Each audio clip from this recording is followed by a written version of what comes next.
بسم الله الرحمن الرحيم والصلاة والسلام على رسول الكريم. السلام عليكم ورحمة الله تعالى وبركاته, and welcome to Fiqh al-Muamalat online course. And today we shall start talking about the Sharia contract, the list of Sharia contract. In the previous sessions we have covered various topics in Fiqh al-Muamalat which could be regarded as an introductions and foundations to this new series that we are going to embark, which is the financial transactions. So we'll start from sales, al-buyu', then we go through the entire list of Sharia contract by providing their meaning and explaining their Sharia rules and basic fundamental requirements and how they are deployed in Islamic finance, business operation, being in banking, takaful, or Islamic capital market. And before that, let me provide a very high descriptions, high-level descriptions on the contract that we are going to talk about. And here we are talking about a series of Islamic financial transactions, as we have mentioned in the previous sessions, that Islamic financial institutions, they don't use the interest-based bearing instruments, but they use a Sharia compliance contract as underlying to their product and services. And we have a different clusters in this list. I think we have highlighted a little bit part of them when we talk about the classification of contract, but just to recap in order to move on to the related Sharia contract. We have the clusters of sales-based contract, and we'll talk about the sales, al-bay'a, and others such as murabaha, BBE, salam, istisna, and others. Then the other cluster is a profit-sharing contract, whereby we'll be talking about mudaraba, musharaka, and others. And we have a lease-based contract such as ijara, operating lease, financial lease, and a forward lease. And we have fee-based contracts such as wakala, ju'ala, and we have other supporting and security contracts such as kafala, rahan, hawala, and qard hasan, and others. So this is the overall different clusters and some related what's so-called contract under each one of them. These classifications also could be regarded from the angle of equity-based and debt-based. So the equity-based such as mudaraba and musharaka, and debt-based such as murabaha and other sales-based transactions. And the third category would be the others. So equity mainly dominated by equity and debt contract. So let me start with the first contract, which is al-bay'a. Al-bay'a is the main fundamental contract in Islamic finance, not only in the Islamic finance, but in the Islamic financial transactions in overall, being in banking or otherwise. And it's the one that has been mentioned in the Quran al-Kareem, وَأَحَلَّ اللَّهُ الْبَيْعَ وَحَرَّمَ الرِّبَى. So al-bay'a is the basic, is the fundamental contract that basically represent the typical transactions and day-to-day business transactions in the market. So al-bay'a or a sales could be defined, what has been defined in Majalat al-Ahkam al-Adliya, which is a Hanafi-based reference to change a property for property. So exchange property over property. This is a kind of sales, and as you can see, the word of property is very generic and very broad, which shows that the sales could incorporate different types of transactions. It has been also defined by some jurists by adding the word earning. Therefore, it will be defined as a changes or change of property for property by way of earning, meaning that when you do the exchange, so there is an element of earning, meaning there is an element of profit. This is to exclude hiba and other kind of exchange where the earning would be there.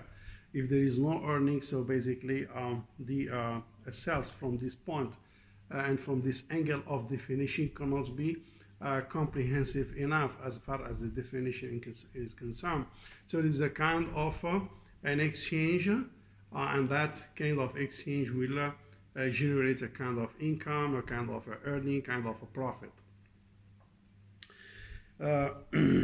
And this, the word that has been mentioned also in the definition, the word of property, this one will be exclude the usufruct. So the property here, typically we are talking about the tangible assets, and this one would include or would exclude the usufruct, which is the manfa'a, and that one will fall under the concept and the scope of leasing. So again, the definitions will exclude as well the ijara, because ijara or a lease, it's a scope, and definition is more related to the usufruct of the asset of the service of a person.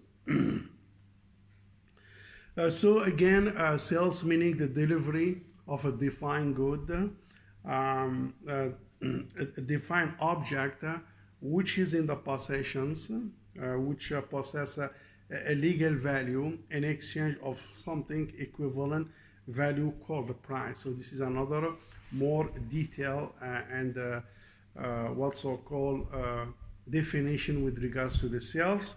A delivery, meaning this asset that we are talking about that represent the subject matter must be delivered to a third party.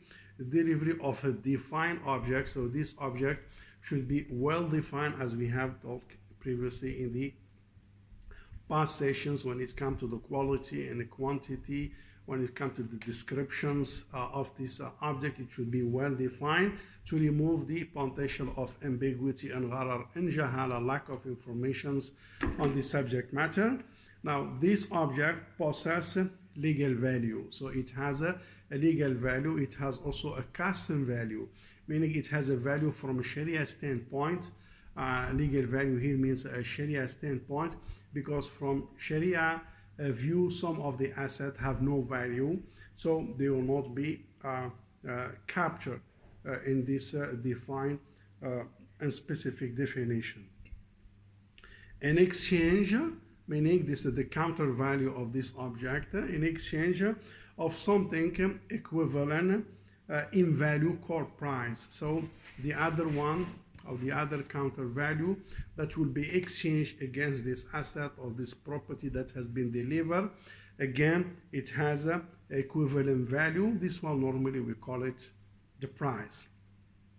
So from the definitions, you will have a goods and you have a price or a property or assets and price, and this price is equivalent in value to this asset, and this asset is accepted by Sharia, meaning it is Sharia compliance asset, and it is well defined in terms of quality and quantity and overall descriptions to remove the lack of gharar, and this one is has the capability to be delivered and hand over to the other party in order to claim ownership of this asset.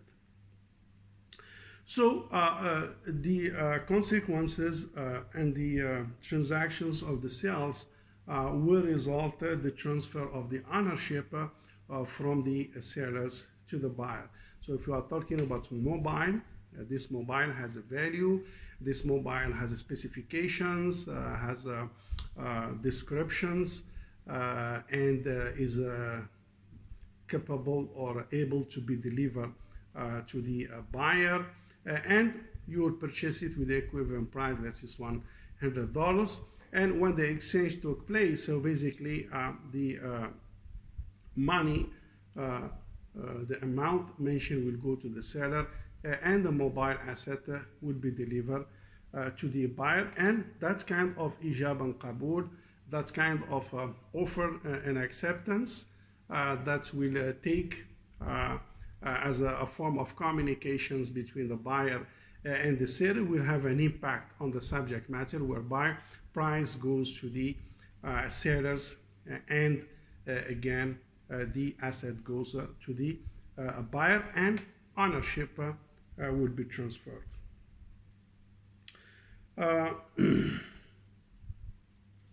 So from the perspective of the seller, so we are saying it sells, meaning he's selling. From the perspective of the buyer, we are saying it's a buying or is a buyer. So sellers sells, buyers buy. So there is a buying and selling. It depends from which angle you look at it. And just one point to add is that these sales normally will be concluded or not concluded, meaning that when the transactions happen, it could be concluded in binding or basically non-binding, meaning it is not concluded. And here it depends, I think with this point we have highlighted in details in the past, it depends on the what so-called conditions pertaining to the contracting party. And some of the also conditions pertaining to the what so-called asset, like for example we talked in the past about the wakalatul fuduli, so the fuduli or the meddlers who interfere in the business of others without authorizations, he may sell the asset on your behalf. So the asset will be concluded but not binding. Concluded but not binding because the person is not authorized basically to what so-called to conclude the sales.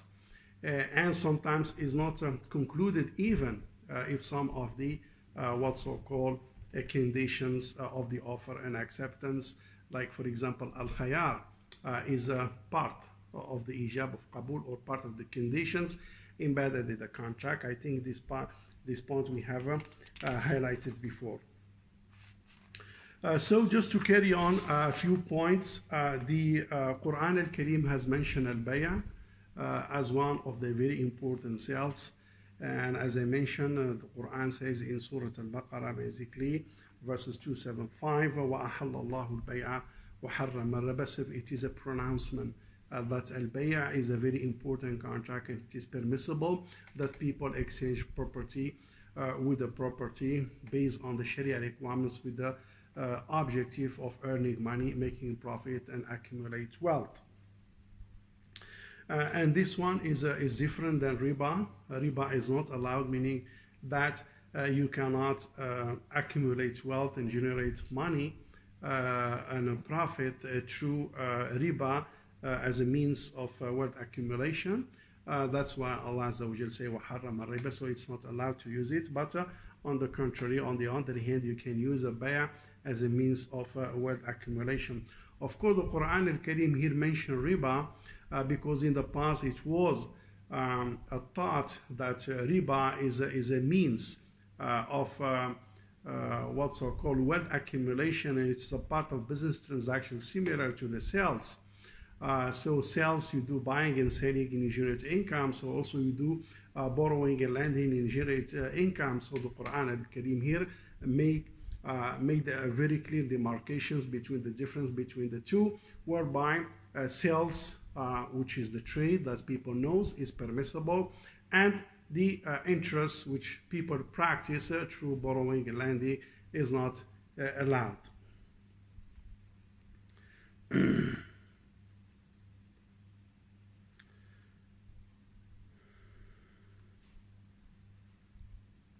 So the other point is that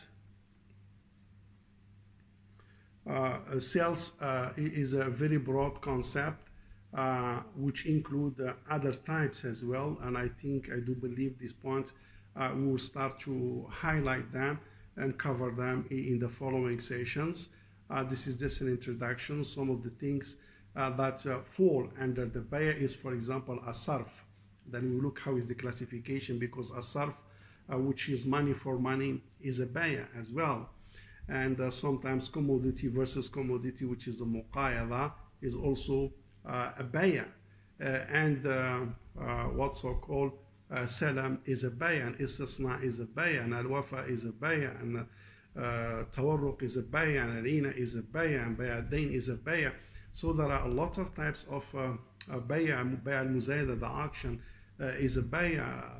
Bay'a al-wadi'a, or the wadi'a, or the discount, is a bay'a. At-tawliya is a bay'a. So we have a long list of buyu'a that fall under this main contract, which is a trade base, which is one of the leading basically classifications, or one of the leading classes practice in the open market, and also practice in the Islamic banking business operation, as we mentioned, being in banking or other business sectors.